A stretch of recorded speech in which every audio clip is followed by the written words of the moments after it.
job quests have got to be something I am most looking forward to saying goodbye to. Just the job quests from level 60 to 70 come in sets of 5 and split between the 13 jobs available, not counting the job quests from later expansions like Gunbreaker, or jobs I've done years ago like Bard. That's still 65 job quests. The number is still 65 because I had to do the Red Mage's quest starting from level 50, and I still can't do Dragoon because I'm getting that to max level completely naked, and so I'm not strong enough to do the duties. Hello, I'm Itty Bitty Tivy, and I'm on a quest myself to get every combat, crafting, and gathering job to max level. This isn't difficult, but based on my upload schedule, it does take a long time.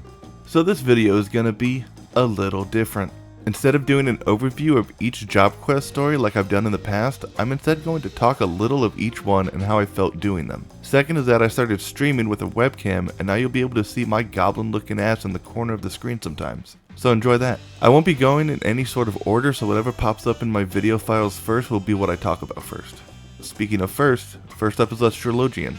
It starts off with us meeting Laveva with the downgrade of a haircut, and she's still trying to get astrology respected. Then a dude from Kugana named Kyokuho shows up. He's a geomancer, and he came to Ishgard to learn about astrology because an ancient evil is waking up, and Kyokuho wants to combine astrology and geomancy to make a ward strong enough to stop evil. I like this questline. The worst part is Laveva's hair and bratty attitude, but Kyokuho brings a lot of charm and entertainment with his way of speaking. He tends to say what he wants, which is rude at first, and then pretends to get it under control in the next sentence, as though that makes everything okay. The instance duties the quests include are interesting because they both have the characters running around all of Kugane, which I appreciated because I spent so little time there that I never saw a lot of the smaller things, including NPC interactions. Kyokuho is the saving grace of these quests. And before I forget, the Astrologian outfit you get at the end is pretty nice. Up next is the Paladin quests. Old Da has decided to make a Paladin fighting tournament. After enrolling and speaking to many of the other participants, you get to a fight.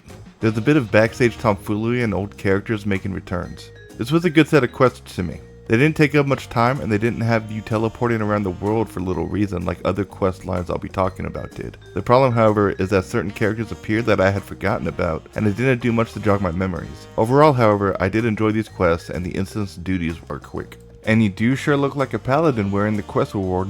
Moving on to Samurai, in Old Da, someone from Kugane has come a-callin'. They are looking for Musasai's apprentice. They want you to come with them back to Kugane to straight up murder the first pupil of Musasai. This was a great questline. I'll probably make a dedicated video just for this questline. I love that it was all political intrigue. This questline made me wish that when I was playing Waterdeep Dragon Heist, I knew how to play the politics game so that I could have been an actual player on the board instead of a bumbling fool bumbling his way to riches. These quests have intrigue, it has betrayal, and at the end, it has a cool samurai outfit for you. Alright, I'm going to talk about one of the worst ones.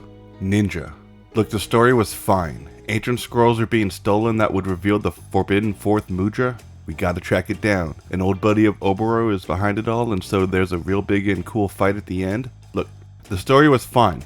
The problem is that every character in every cutscene just wouldn't shut up. It's like they needed to stretch, let's go to Yongsha to investigate, and do a 200-page novel. I enjoyed that Captain Jack was back, and on stream I tried to pirate talk his dialogue. People to stand in the light lands and claim the glory while we ply our trade in the dark. Milala might not have done the deed, but since then, they say she's a new woman, done all she can to be the hero that people believe her to be. That clip's the first time I heard my pirate voice. I need to ham it up more. Point is, these quests were a lot to get through, and I'm glad it's over. Also, the outfit you get at the end is the best one yet. It's monk time. This along with ninja shared a theme. The theme being, I use PvP to level these jobs, so in reality, I don't actually know how to play them. The story itself, I was looking forward to. In the A Realm Reborn monk quest, you learn that Wildegard is a refugee looking for ways to liberate Alamigo from the Imperials. Now that we are in the Stormblood quests, which take place in the Alamigo areas, we get to see how that all develops. Wildegard decides that the best thing he can do is re-establish his monk sect so that he can train more people in the ways of the monk. This is met with hostility as members from the old sect are still around and want to get in Wildegard's way. I really enjoyed this. We went from seeing a Wildegard that was so focused on revenge and hate turned into a Wildegard of patience and wanting to build a future instead of reclaiming a past. We also get to see the pugilists make a return, and there's more than a few entertaining scenes with them. Now, if Monk was enjoyable for the story payoff, then the warrior job quests are enjoyable for the humor. I believe that if any characters show up in Hildebrand quests, it should be the warrior quest characters. Starting with the battle exercise at the Wolf's Den, we meet up with the Marauders Guild members, as well as a new warrior who brings our friend Curious George to his knees.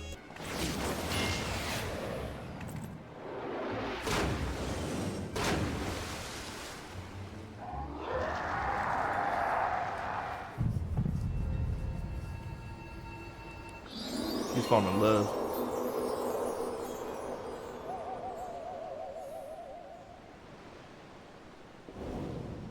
Oh, brother.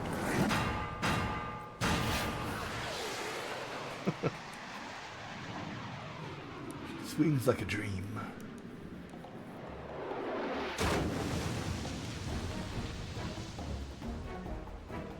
Brother. I genuinely enjoyed these quests, and I hope you get a chance to experience them too.